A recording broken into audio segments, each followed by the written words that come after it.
Assalamualaikum warahmatullahi wabarakatuh.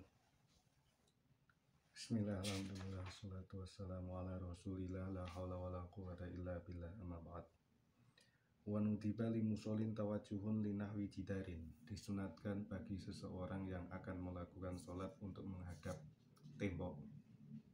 Aw amudin min kulli syakhisin tulur tifaihi thulusa dhira'i, atau menghadap tiang atau benda yang tingginya 2/3 dhira' fa'aksaro atau lebih. Wa ma bainahu wa baina qabil musolli salah satu adhra'i, dan jarak antara tumit dengan benda tersebut adalah 3 dhira' fa'aqola atau lebih sedikit. Tsumma in ajaza anhu falinahwi ason maghruzatin. Kemudian apabila tidak ada, maka supaya menancapkan tongkat kamatain atau benda. Fa'ilam yajidahu nutiba bastu musolan kasajadatin.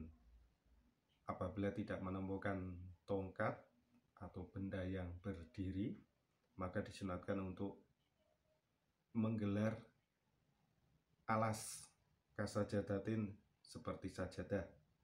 Tsumma in ajaza anu khotto amamahu khotton. Kemudian apabila tidak ada sajadah, maka disunatkan untuk menggaris di depannya. Li khobari Abi Dawud idza shola ahadukum, karena ada hadis dari Abu Dawud, idza shola ahadukum falyaj'al amama wajhihi syai'an fa ilam yajid falyansib ason fa ilam yakun ma'hu ason falyakhutto khotton summa la yaduruhu ma marra amamahu. Karena ada hadis Imam Abu Dawud, ketika salah satu kamu dari sekalian akan melakukan sholat, maka supaya di depannya diberi atau dikasih sesuatu, jadikan sesuatu di depannya. Apabila tidak ada, maka supaya menancapkan tongkat. Apabila tidak ada, maka supaya menggaris. Tsumma la yaduruhu ma marra. Kemudian kalau sudah melakukan seperti itu, orang yang lewat di depannya tidak apa-apa, maksudnya tidak berdosa. Wa qiso bil khoti al musola.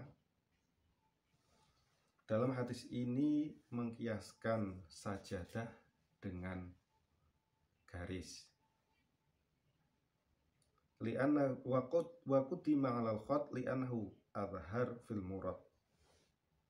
Dan didahulukan dalam masalah ini daripada garis karena sajadah lebih jelas daripada garis. Wa tartib al-madhkur huwal al-mu'tamad khilafan lima yuhimuhu kalamunul muqri. Urutan dari atas tersebut, yakni dari pertama tembok, kemudian tiang, kemudian tongkat, kemudian sesuatu atau benda yang tinggi, kemudian sajadah, kemudian menggaris, itu adalah pendapat yang mu'tamad, berbeda dengan pendapat Imam Ibnu al-Muqiri. Fama ta'adala an rutbatin ila madunahu ma'al qudra 'alaiha kana sekal adam. Maka menurut kaul mu'tamad, apabila masih ada tembok, pindah ke tiang, masih ada tiang, pindah ke tongkat, masih ada tongkat, pindah ke sajadah, masih ada sajadah, menggaris atau meletakkan sesuatu, maka hukumnya seperti tidak ada sutroh. Wa yusanu alla yaj'ala as-sutroh tilqa wajhihi. Disunatkan untuk tidak meletakkan sutroh di depan persis, depan wajah persis. Bal an yaminihi aw yasarihi, tetapi supaya di sebelah kanan musolli atau sebelah kirinya. Wa kullu sofin sutratun liman khalafahu. Setiap sof itu adalah sutroh bagi orang yang di belakangnya. In qaruba minhu, apabila memang dekat. Qala al-Baghawi, sutratul imam sutratul man khalafahu. Sutratul imam sutratu man khalfahu. Imam al-Baghawi berkata, sutrohnya imam itu adalah sutrohnya orang yang di belakangnya.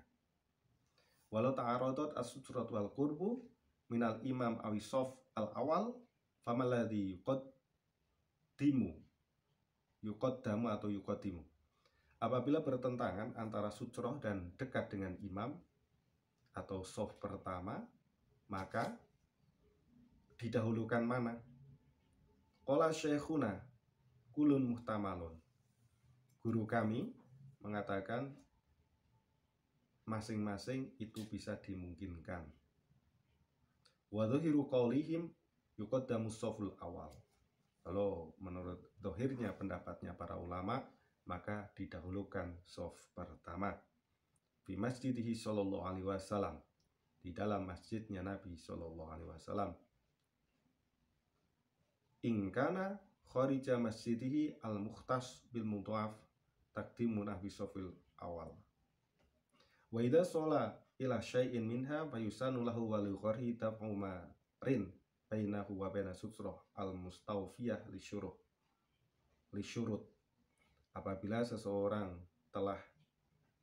Apabila orang yang akan sholat sudah memakai sutroh atau menghadap sesuatu dari sutroh, maka disunatkan baginya dan bagi orang lain untuk mencegah orang yang melewati orang yang sedang sholat, maksudnya melewati antara orang yang sedang sholat dan sutroh,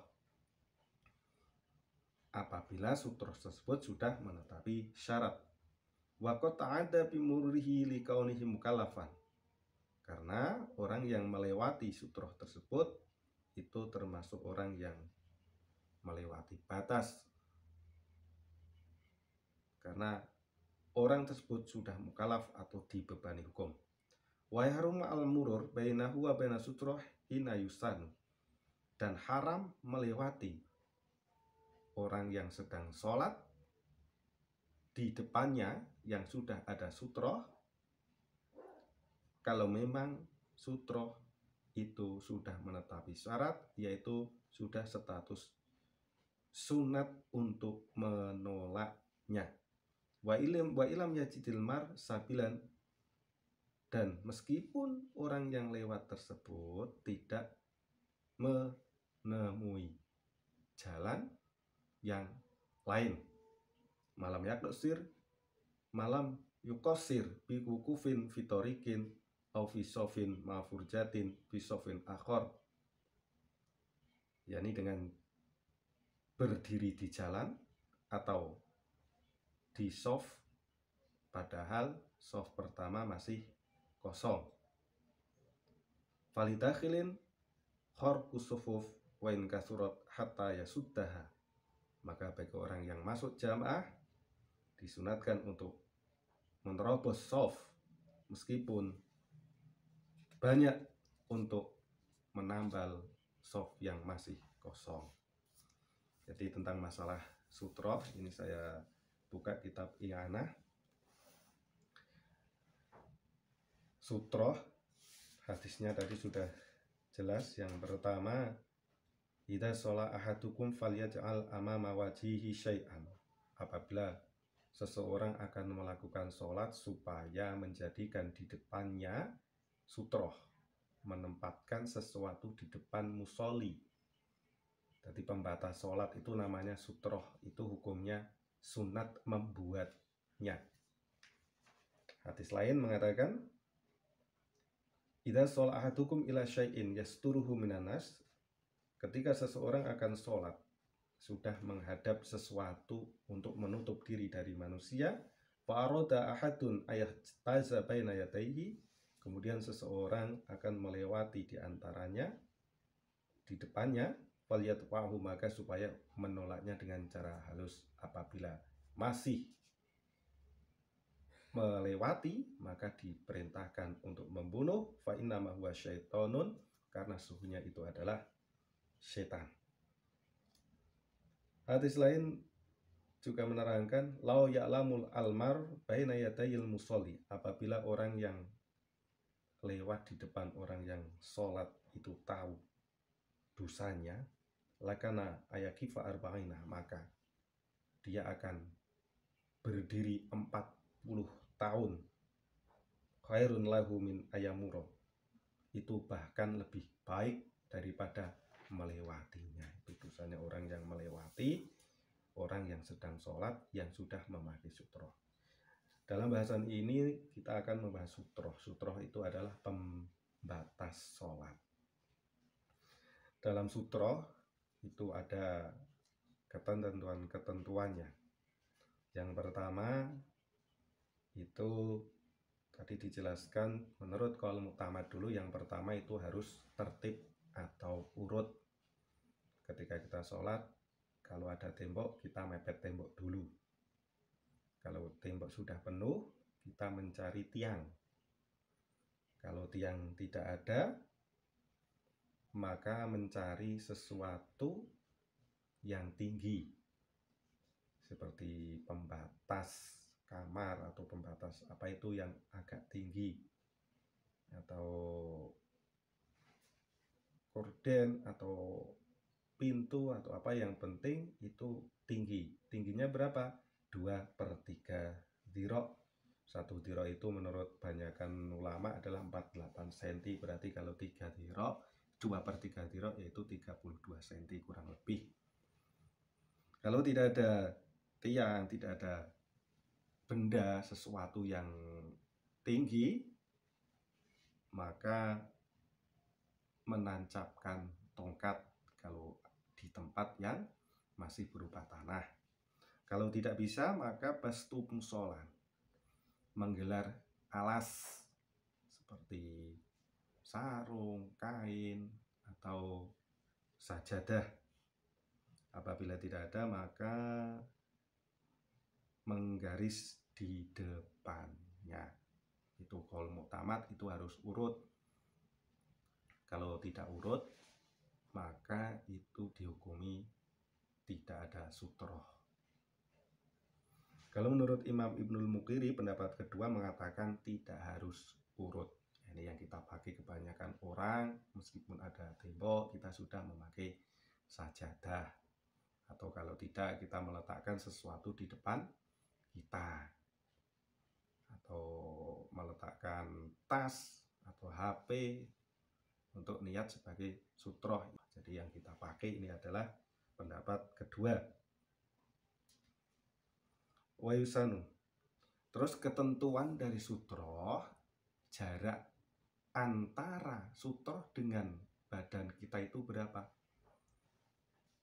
Wa baina qabil musolli salah satu adro. Sutroh dari badan kita ke sutroh itu adalah 3 dhiro'. Tadi sudah dikatakan 1 dhiro' ada 48 cm. Berarti kalau 3 dhiro' 150 cm kurangi 6, 144 cm. 144 cm itu jaraknya. Hitungnya dari mana? Ada dua pendapat. Pendapat pertama mengatakan dari tumit, pendapat kedua mengatakan dari ujung jari. Jadi kita memakai yang mana bisa. Jadi maksimal itu adalah 150. Ya kalau kita pakai ujung jari berarti kan lebih pendek. Kalau lebih panjang, berarti kalau memakai tumit berarti lebih pendek. Itu batas sutroh dengan badan kita. Kalau kita yang memakai sajadah, satu ukuran sajadah itu sudah cukup. Itu kurang lebih kan nggak sampai 170, nggak ada, itu mungkin 160 cm mungkin. Kalau yang besar itu masih dalam batasan sutroh. Kalau terlalu besar tidak bisa dikatakan sutroh. Jadi maksimal antara sutroh dengan badan kita itu adalah 3 dhiro atau 144 cm. Itu hitungannya dari tumit atau ujung jari.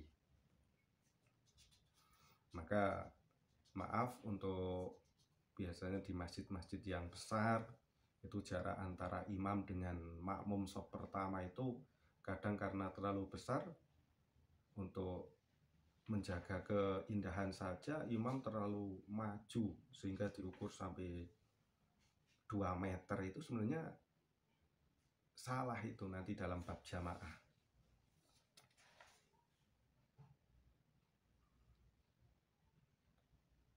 Wa yusanu ala yaj'ala sutroh tilqa awajihi, disunatkan meletakkan sutroh itu jangan pas di depan kita, tapi agak ke kiri atau ke kanan, itu sunatnya. Wa kullu shafin sutroton, dan setiap shaf itu adalah sutroh dari belakangnya. Jadi ketika kita jamaah, kita tidak memakai sajadah, terus kita di shaf kedua atau ketiga atau pertama, karena imam juga sutrohnya makmum, itu kalau kita melewati meskipun tidak ada sajadah itu sebenarnya tidak boleh, karena shaf depannya atau imam itu adalah sutrohnya makmum di belakangnya. Meskipun tidak ada tongkat, tidak ada sajadah, tidak ada garis, atau tidak ada tembok, tidak ada tiang, itu makmum atau shaf depannya itu adalah sutroh belakangnya. Walau ta'arudut as-sutroh, sekarang permasalahan. Ketika bertentangan antara sutroh, kita mencari sutroh dan mencari dekat imam atau shaf pertama, itu bagaimana? Contoh ketika kita jamaah, kalau saya di depan, saya tidak bisa menemukan tembok. Kalau di belakang, saya bisa mepet tembok. Kalau di sana, saya bisa mepet tiang. Kalau di sana, saya tidak bisa. Kalau di shaf pertama, itu bagaimana? Karena di situ dua-duanya diperintahkan. Di shaf pertama perintah, di shaf di mencari sutroh juga perintahan. Maka sebaiknya menurut Imam Ibnu Hajar al-Haytami kulun muhtamal. Ya silahkan, itu masing-masing bisa dimungkinkan. Bisa dipilih mau yang mencari shaf atau mencari sutroh, itu boleh. Tapi kalau menurut selain Imam Ibnu Hajar al-Haytami, zahirnya para ulama mengatakan diutamakan itu mencari shaf pertama kalau memang di Masjid Nabawi atau masjidnya Nabi. Wa idza shola ila syai'in. Kemudian sekarang melewati shaf, melewati sutroh. Apabila sutroh sudah menetapi syarat, yakni tadi antara kita tumit atau ujung jari sampai sutroh itu 3 dhiro, tidak melebihi, maka orang yang melewatinya depan orang yang sholat itu hukumnya haram. Hukumnya tidak boleh kalau sudah menetapi syarat. Dan bagi orang yang sholat disunatkan untuk menolak atau mencegah, menghalangi orang yang akan melewati di depannya. Yang disunatkan adalah orang yang sedang sholat atau orang lain di luar sholat. Kalau tidak menetapi syarat, ini permasalahan. Tidak menetapi syarat, sebagaimana tidak memakai sutroh sama sekali, tidak di depan belakang tembok atau mepet tembok atau tiang atau memakai sajadah atau benda di depannya, maka orang yang lewat itu tidak dosa. Dan orang yang mencegahnya itu tidak diperbolehkan. Jadi umum. Jadi seumpama ada orang yang sholat di tengah-tengah masjid, tapi tidak memakai sajadah, tidak memakai sutroh, tidak benda atau apa, terus ada orang yang mau lewat di depannya, itu sebenarnya orang yang lewat di depannya itu tidak haram. Dan bagi orang yang sedang sholat, tidak diperbolehkan untuk menolaknya. Orang lain pun tidak diperintahkan atau dianjurkan untuk menolaknya. Bahkan diterangkan dalam syarahnya ini, bi'an wujidat syurutu sutroh fa'ilam tujad haruma adafam. Bahkan dalam syarahnya yaitu i'anatu tolibin, apabila sutroh tidak menetapi syarat, maka hukumnya haram untuk menolaknya, karena itu kesalahan kita yang sedang sholat. Jadi untuk perhatian bagi orang yang sedang sholat supaya memakai sutroh. Kalau kita tidak memakai sutroh, ada yang lewat, itu tidak diperbolehkan untuk menolaknya, bahkan haram. Tapi Imam Ibnu Qasim mengatakan idza hasala minhu adiyah, apabila dalam menolaknya itu sampai menyebabkan sakit, sebagaimana ketika ada orang yang lewat di depan sholat tidak memakai sutroh, kita pukul, terus orang yang sedang yang dipukul itu merasakan sakit, maka kita terkena dosa. Tapi kalau sudah menetapi syarat, yakni tadi panjangnya antara kita dengan sutroh itu tidak lebih dari 3 dhira', maka orang tidak boleh melewati di depan kita. Hukumnya mereka adalah haram. Kebalikannya, kalau sudah menetapi syarat, yang lewat haram. Kalau belum menetapi syarat, yang menolak yang haram, kalau memang menjadikan sakit atau menyakitinya. Malam qasir. Terus masalah lagi apabila orang yang sudah memakai sutroh tetapi dia berdiri di jalan satu-satunya keluar masjid. Bagaimana? Ini dijelaskan diperbolehkan untuk melewatinya. Jadi seumpama kita sholat di jalan, terus sudah memakai sutroh, itu kalau ada orang yang lewat itu hukumnya tidak haram, karena kita yang salah. Bahkan kita tidak boleh menolaknya.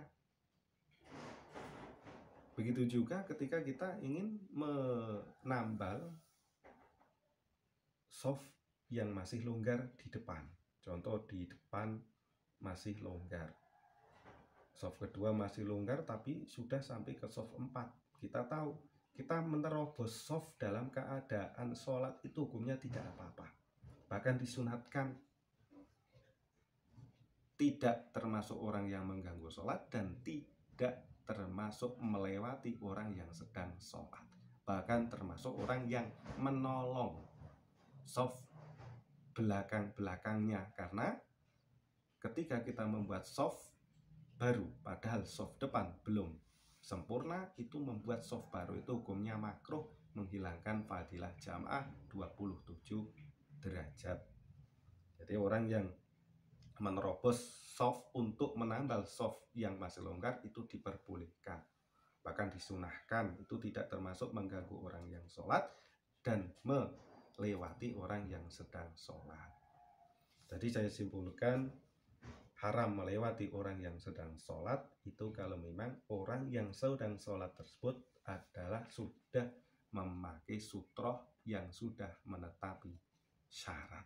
Apabila tidak, maka tidak haram. Ini bisa disamakan dengan orang yang sholat di jalan. Orang yang sholat di jalan raya itu sebenarnya tidak boleh.